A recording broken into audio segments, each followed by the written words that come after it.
twagezeho kugambira higuru. Okay? Turi okay? So ni nyenda kutwarogo mugisha kusima Monsignor na timu yeye abatwakiraha nyumwe bazo President Anshabire ngunyije ahaha mbuganeho na Monsignor timu yeye eri muba abakura dinari zo muri Kabare Diocese hamwe na abana kandi na no mucyara Peace Rugamba senior presidential advisor habo muntu wa hansi na no kurwanisa ubworo habwe baruha ezagire umahurire ezitebira social media ehandi eri kurugo mu diocese aho kandi biraba mwene bachikwata mukundi washangu ni Father Austin Nkomuntu no wagishomireje akaba nahandika ayino bushoborozi bwa diocese abakuru bo mu diocese so ekaretaho bikorekaho ubutikirizangana hantwaze itubire nitwaza mu programs zimwe za government abo kwa senior presidential advisor yana kwa programs ziba zigiye za government so twazomu twahajana kandi twagambira n'amazima habaho no kucucuka abo kuba ibinte bimwe bikandi biruga harurimi rwabire nirkozesibwa twikirizangana ngo ahamwe umwe nibirengaho namnonga imwe bamahurire kumukuyika muntu mugumane mu musindikiriza ni mu mutsindikiriza numurugaho n'umwenda ngo mworeke ngo umuntu arumirembwa abo kwecyo nicyo kikora amahurire aho kamwajya ngo ngwe rumiro umuntu tishikakora amahurire so mushanga yabankaye yago mukatego nkako konka ekitikirizangana ho kukirayo number 1 kugira ngo ejeje program eyo mucyara Peace Rugamba abire nakora habo kugira ngo ebire takasho bireje okay nobwera aberi nunji konke bitaka shoboretse bureje umbebembezi abe miringo etarye nemwe kandi abantu betaga ngo babanze bamanyisibwa kugira ngo ubona bagejumbiremo abo kwaneyo kuyamba umuntu waburisho ubwa hati eyemerezibwe eyo kwandika abantu eyemerezibwe mpaka turyo mu bururu kugira ngo abantu bareke kujijwanzana no bururu bareke kujijwanzana no bururu ubwishimiye kuri programu y'abantu bona y'abantu bona abari kwikiriza korengana na government ku rugomboro so wakarukarahwe Madam Peace na jagaruka nabugana kandi tarabugane aba nko kashanga abakristo no bintu bagiro abugane na n'abasiramu abugane na n'aba government bona bagicenge program neza kuba nekoreta kujya bagejumbiremo yije amakagiteka munkensigo bona bagicere ekuri ijemuke kurungi ecya kabiri Madam Peace nawe yikiriza bimwe ebyabe bitagenzireje byatarashoborereje nashemerwa mnonga kuyashoboka kusasa kandi ninjira naza kucegambiraho icecyo ecya kashatu tikizangana ngo twaze tube bamwe turya abantu bamwe bo muri Kigezi turya abantu bamwe b'abanya-Uganda tineshimiye kuba kinde nikitwahura kureka tugumenti manyangu ebinte bimwe wotakagiro myanyemo ntwetaga ntubanze twashoborera abikiri kwata bona baze amra ndagira nibyebyo ebitwayikirizangana hebikuru ebindi twaganire buhama byitu tindamanya bwaci murabyenda barorasha ngo bine binasigaye tibiriho ebitwaganira byona byabiretorora aharyecho so nandashaba ngo Monsignor ojeka cyaki wagambaho bari kucumintiza yebyo turebo kutayongera wabare munonga right honorable Thomas Tayebwa, Deputy Speaker of the Parliament of Uganda. Echoko banza ni nyenda kusima His Excellency Yoweri Kaguta Museveni okutaha umushonga zito aho naho na munonga kwiyahurire ziri kubasa kututeganisa ninyenda kumusima kandi ninyenda kusima Right Honorable Deputy Speaker okwijeri izoba akatumwa kandi akabanitwe. Ninyenda ngumbashoborere enyegesa y'ekereziya eyendegeza okugarukana azana munonga nkabo ababo abari kushaba okusasibwa erizoba omurukiko gwitu Peace Rugambwa yashaba okusasibwa kandi tihine ekiturabasa kukora ekirakira okumusasira twamusasira erizoba kandi no twamusasira hariho ebintu ebitwaragana kukora bimwe ebi Right Honorable Speaker yagamba kandi nebindi turamanya nko kuturaze kubikora konka kandi ekigendererwa kikuru no kugira ngo ebebi bintu yasasibwa konka ninyenda nabwo ngumbagambire itwe omunyegesa y'ekereziya abakristo bona bine obugabe bwo kubuza abebembezi babo ebintu ebiri kubakwataho ebyamagara gabo agomutima hamwe nago mubiri.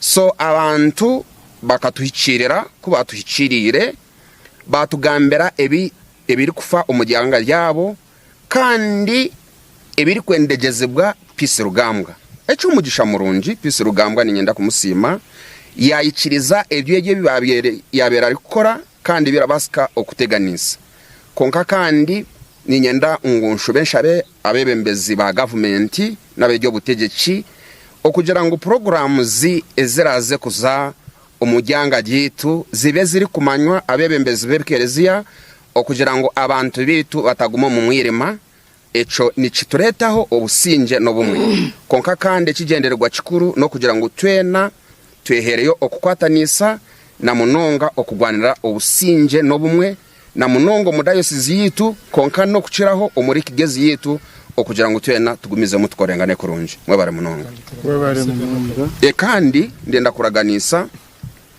ititwe turiyo tugerizeho okukora okurondera president wetu akaruru ahabwo kuba omu media bumwe ni muhurira ngubetu ngo aba bari kuteka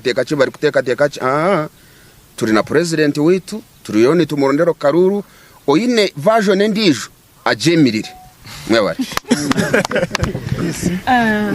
Right Honorable Speaker kandi nabafaza nimbanza kubasima nkumwana wanyu kunabashabo kusasibwa mwansasira programu abantu team PC ebirene handikwa abantu aha ground ukubasa kumanya abantu abutwineyo kugira ngo in case bona bagiga harayaza kurete bintamanye abera bihe nababishemerire twikirizingana nabafaza ngo hinengero y'ikibenci teganisamu kandi nanya nakikiriza abo kugira ngo turyo mu ngero omubwire bw'akaruru. So nko mwana nanyine korobera abafaza na Right Honorable Speaker kugira ngo ejo program tube tugemerize tugigarukemo ahanyima paririza akaruru.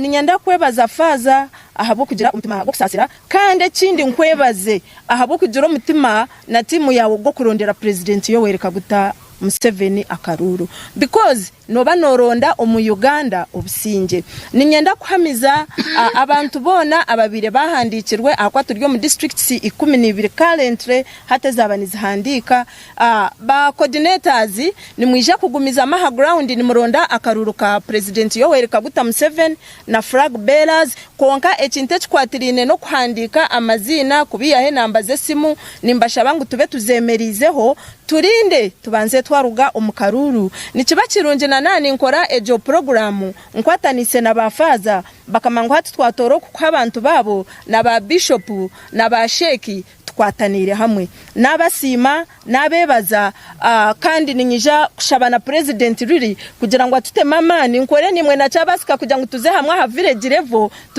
village level konka tubinge omuzigu witu oboro mwebare mukama bahereza umuci. Okay. Orujungu.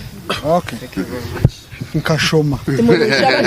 Konkashe peace weni muzako mushaba. Okay. Organa ndebera umuri kubi ninkorwanje. Yes.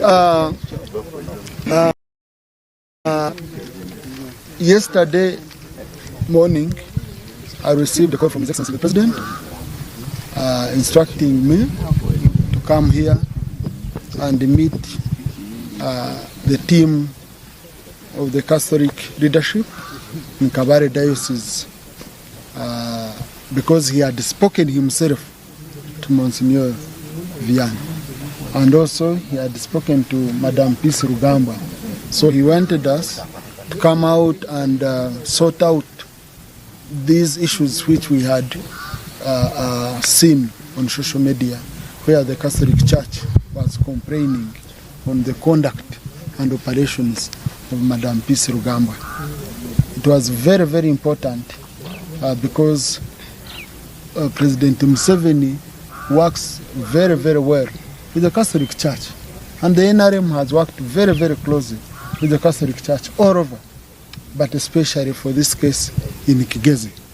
We have agreed together on how to fight poverty among the Catholics and among the laity, and we were tackling this point from an interreligious perspective, because the meetings he has held of recent were for all religious groups, the Anglicans, the Muslims, the Pentecostals and the Catholics in the whole of Kigezi.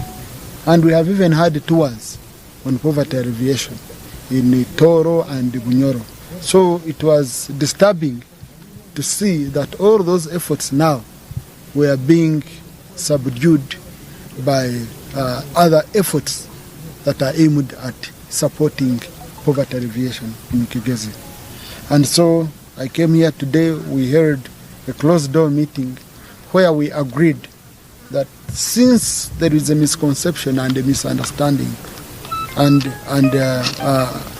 there was no detailed consultation with the stakeholders on the program Madam Peace Rugambwa, the Senior Presidential Advisor on Poverty Alleviation, was running, we've agreed that we suspend that program of registering people because we are in an election period. We are in an election period. People had started misunderstanding it as if we are only registering those who are going to vote, so and all that. So we've agreed to suspend it. We shall resume that program after elections.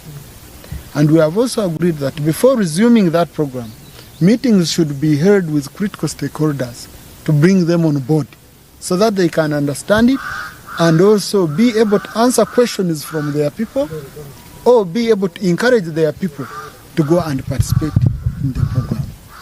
Number two, there were issues of the language used, exchanges made. I was very happy to see Madam Peace Rugambwa apologizing to the Catholic Church here, to the leadership of the Catholic Church, and I was also very happy to see the leadership forgiving her. We have opened a new chapter. We have opened a new chapter that we are going to build on to bring lasting working relationship in Kigezi. Finally, also there have been misconceptions that President Museveni is not supported by the Catholic Church in Kigezi. There were even rumors here that he only got over 3 or 7 votes here. Please, that was wrong. In 2021, President Museveni won the main polling station here with 63% at Rushoroza. And they have committed that this time is going to perform even much better. They are going to work with us. We are going to mobilize the people to protect the gains we have achieved in Kigezi. Kangaruke mechi na ibo kuchigambaho omuruchiga.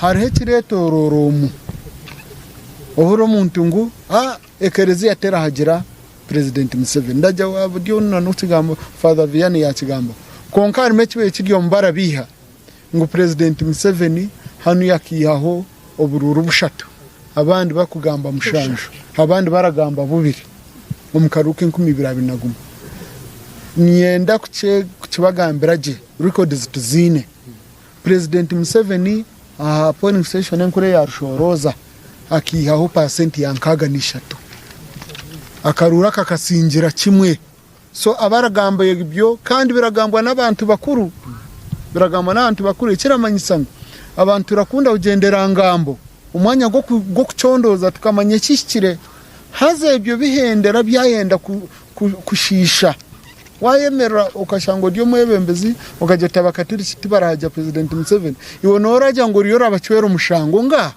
orabari kumobilize opposition kugira ngo kuri baje ngo n'abakatiri kibashaziremo tibarahagira mwene ngo hati mutongereho bundi bwanyu buke tugende tusingire hwa nga tukozere kumwe ndabamanyaje tugizire meetings nyingi kandi bandaganisha kugira ngo akarisha kwekaraza no kweyongerera kimwe habo kuba programs z'ezipiches ngeno na president zo kurwaniso bworo na mnongo mu bantu ni programs inkuru mnongo nebyo byingi mwebare. Some of you, if not many of you, have seen derogatory and defamatory statements in public, and maybe consciously or unconsciously uttered. But all of that, what I would like to let you know, the author has asked for an apology. And the teaching of the Catholic Church fosters reconciliation, and especially to the children of the church, or the people of God who are repentant. And so I would like to clarify publicly that Peace Rugambwa, who has had some statements in the public forum, has apologized formally to the church, and we are able to work with her and to forgive her because that's the norm of the church. However, I would like to let you know that each Catholic in the entire world has a right to ask and seek for guidance from her leaders or its leaders about their welfare, both spiritual and physical.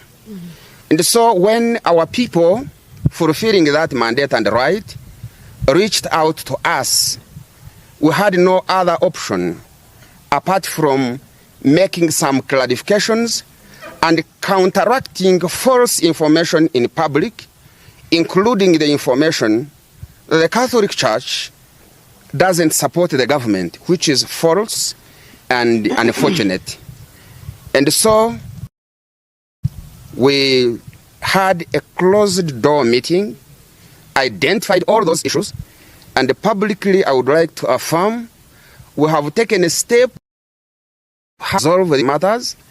And because the authors of this information are able and have been able to apologize, I want to let each one of you know that we are fosters of unity and harmony in our region. And as a Catholic Church,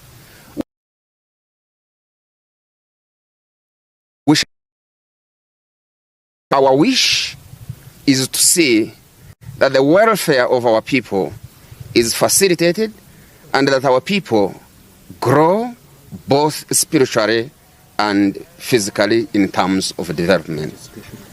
And so we even took a decision that what has been registered, the registration that has been taking place in the villages, stops here and now, so that other programs after elections may commence, not at this very moment because it is not timely. I want to thank each one of you for listening to us. Thank you. Thank you. Thank you.